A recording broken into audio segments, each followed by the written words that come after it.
kasih setiamu yang kurasakan lebih tinggi dari langit biru. Kebaikanmu yang telah kau nyatakan lebih dalam dari lautan. Berkat-Mu Tuhan, berkat-Mu yang telah ku terima, sempat membuatku terpesona. Apa yang tak pernah ku pikirkan, itu yang kau sediakan bagiku. Terima kasih Tuhan. Siapakah aku ini Tuhan? Jadi biji mata-Mu. Dengan apa akan ku balas Tuhan selain puji dan sembah Kau? Siapakah kami Tuhan Yesus? Terima kasih. Siapakah aku ini Tuhan?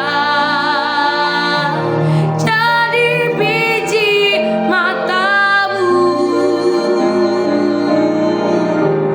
Dengan apa akan ku balas Tuhan selain puji dan sembah Kau?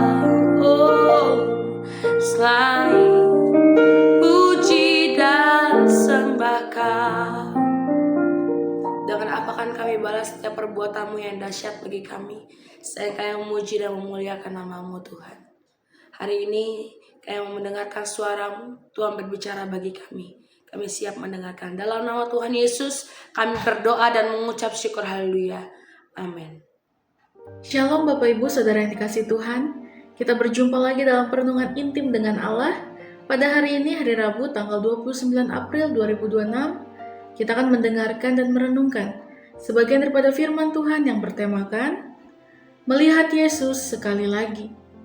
Pada perenungan hari ini yang berfokus dalam Lukas 24 ayat 36 sampai 43. Dan pembacaan Alkitab kita satu tahun ini terdapat di dalam Pengkhotbah pasal 10 sampai 12 dan Wahyu pasal 13. Saya harap Bapak Ibu Saudara-saudari dapat membacanya terlebih dahulu. Pada perenungan hari ini ayat emasnya yang terambil dalam Kisah Para Rasul 1 ayat yang ketiga, saya akan membacakannya. Demikian firman Tuhan. Kepada mereka ia menunjukkan dirinya setelah penderitaannya selesai, dan dengan banyak tanda ia membuktikan bahwa ia hidup. Sebab selama 40 hari ia berulang-ulang menampakkan diri dan berbicara kepada mereka tentang kerajaan Allah. Untuk merenungkan Lukas 24 ayat 36 sampai 43 ini, terdapat beberapa topik penting yang patut diperhatikan. Yang pertama, Yesus memperlihatkan diri secara nyata, ayat 36. Kebangkitan Yesus pada hari ketiga betul-betul nyata. Selain para rasul menjadi saksi mata untuk membuktikan hal tersebut, beberapa sumber sejaman yang ditulis oleh para sejarawan dunia pada abad pertama mengungkapkan hal yang sama, bahwa Yesus bangkit dari kematian pada hari yang ketiga. Upaya untuk meniadakan berita ini pun muncul di kalangan prajurit yang menjaga kuburan Yesus saat itu. Mereka mendapatkan uang penutup mulut dari para pemimpin agama Yahudi untuk menyampaikan kabar bohong.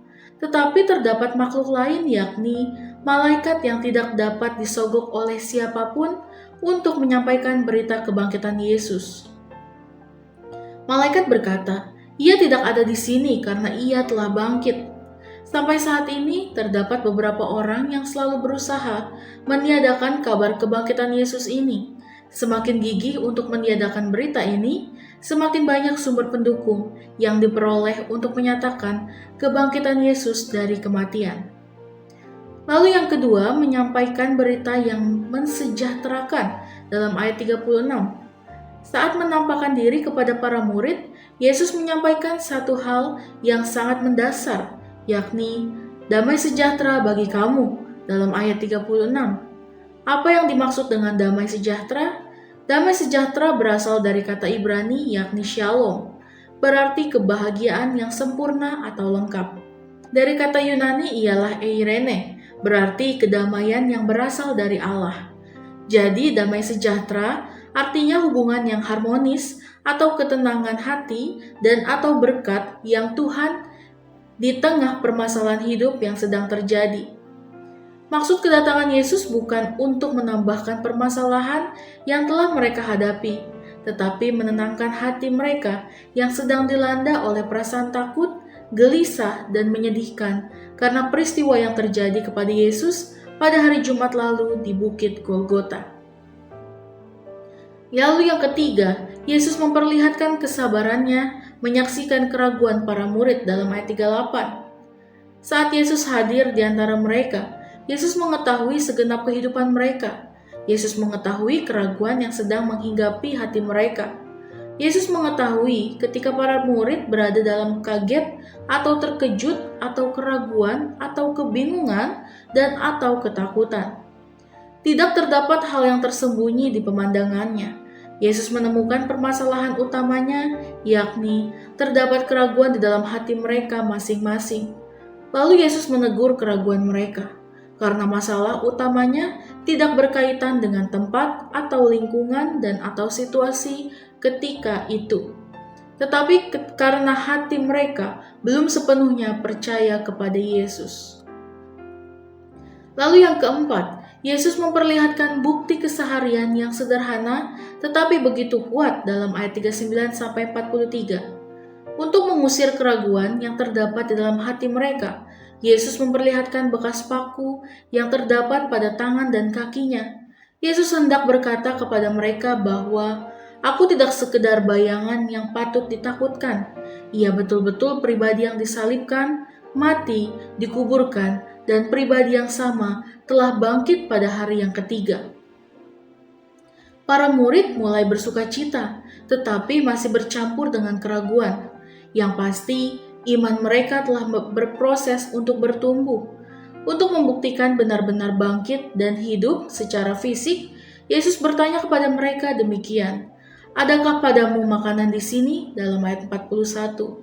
Lalu murid memberikan sepotong ikan goreng. Yesus memakannya. Yesus memperlihatkan kesabarannya untuk menumbuhkan iman mereka. Kesabarannya tetap berlaku hingga kini dan nanti dalam membimbing setiap orang yang dikehendaki hatinya untuk beriman kepadanya dalam Wahyu 3 ayat 20.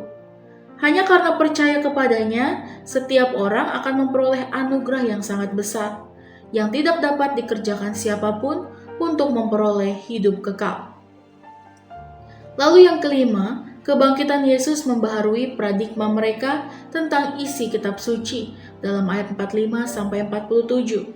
Sebelumnya mereka telah membaca kitab Taurat, firman Tuhan melalui nabi-nabi dan mazmur, tetapi sampai saat itu mereka belum mengetahui makna yang disampaikan oleh firman Tuhan. Saat itulah Yesus membuka paradigma mereka. Yesus membantu para murid untuk memahami bahwa keseluruhan kitab yang telah dibaca berbicara tentang Yesus. Yesus adalah berita sentral keseluruhan Alkitab. Alkitab Perjanjian Lama memuat nubuat para nabi bahwa pada suatu saat nanti Yesus akan datang ke dunia ini. Sementara Alkitab Perjanjian Baru mengungkapkan bahwa Yesus Kristus yang dijanjikan itu telah datang. Mengapa datang ke dunia ini? Kedatangannya ke dunia ini untuk mengorbankan dirinya dalam rangka menyediakan keselamatan bagi setiap orang yang percaya kepadanya. Memiliki kerinduan untuk diselamatkan dapat dilakukan dengan bertobat dan percaya kepada Tuhan Yesus Kristus. Lalu yang keenam, menunggu pencurahan kuasa untuk memberitakan Injil dalam ayat 48-49. Para murid adalah saksi mata tentang penangkapan, penyesahan, penghinaan, penderitaan, penyaliban, kematian, penguburan, dan kebangkitan Yesus. Setiap orang yang telah percaya kepadanya sejak dahulu, kini, dan nanti diberi mandat menjadi saksi untuk memberitakan Injil Kristus melalui perkataan dan kehidupan nyata dalam kehidupan sehari-hari. Sebelum melakukannya, Yesus mengharapkan mereka untuk dipersiapkan diri dengan sesi terakhir, yakni mereka diperintahkan untuk menunggu yang disajikan Bapakku bagi para murid dalam ayat 49a. Karena untuk melakukan pelayanan pemberitaan Injil tidak dapat dilakukan oleh siapapun dengan kemampuan sendiri. Tugas itu hanya dapat dilakukan berdasarkan kekuatan yang dari Tuhan, yakni karena kuasa Roh Kudus. Roh Kudus akan memberi pertolongan, penghiburan, dan kekuatan kepada setiap orang yang dikenannya untuk memberitakan Injil Kerajaan Surga bagi dunia ini. Amin. Mari kita sama-sama berdoa. Bapa yang baik, terima kasih Tuhan Yesus untuk pengorbananmu di kayu salib ya Bapa. Kami percaya ya Bapa, Engkaulah Juru Selamat kami. Terima kasih ya Tuhan, Engkau telah menunjukkan penderitaanmu yang sungguh luar biasa ya Bapa kepada setiap kami. Kami percaya bahwa Engkau bangkit, Engkau hidup bagi kami ya Bapa. Terima kasih Tuhan, kami mau menyerahkan diri kami ke dalam tangan-Mu, biarlah firman ini menjadi rema bagi kami. Dalam nama Tuhan Yesus, haleluya, amin. Salam sejahtera bagi kita semua. Shalom.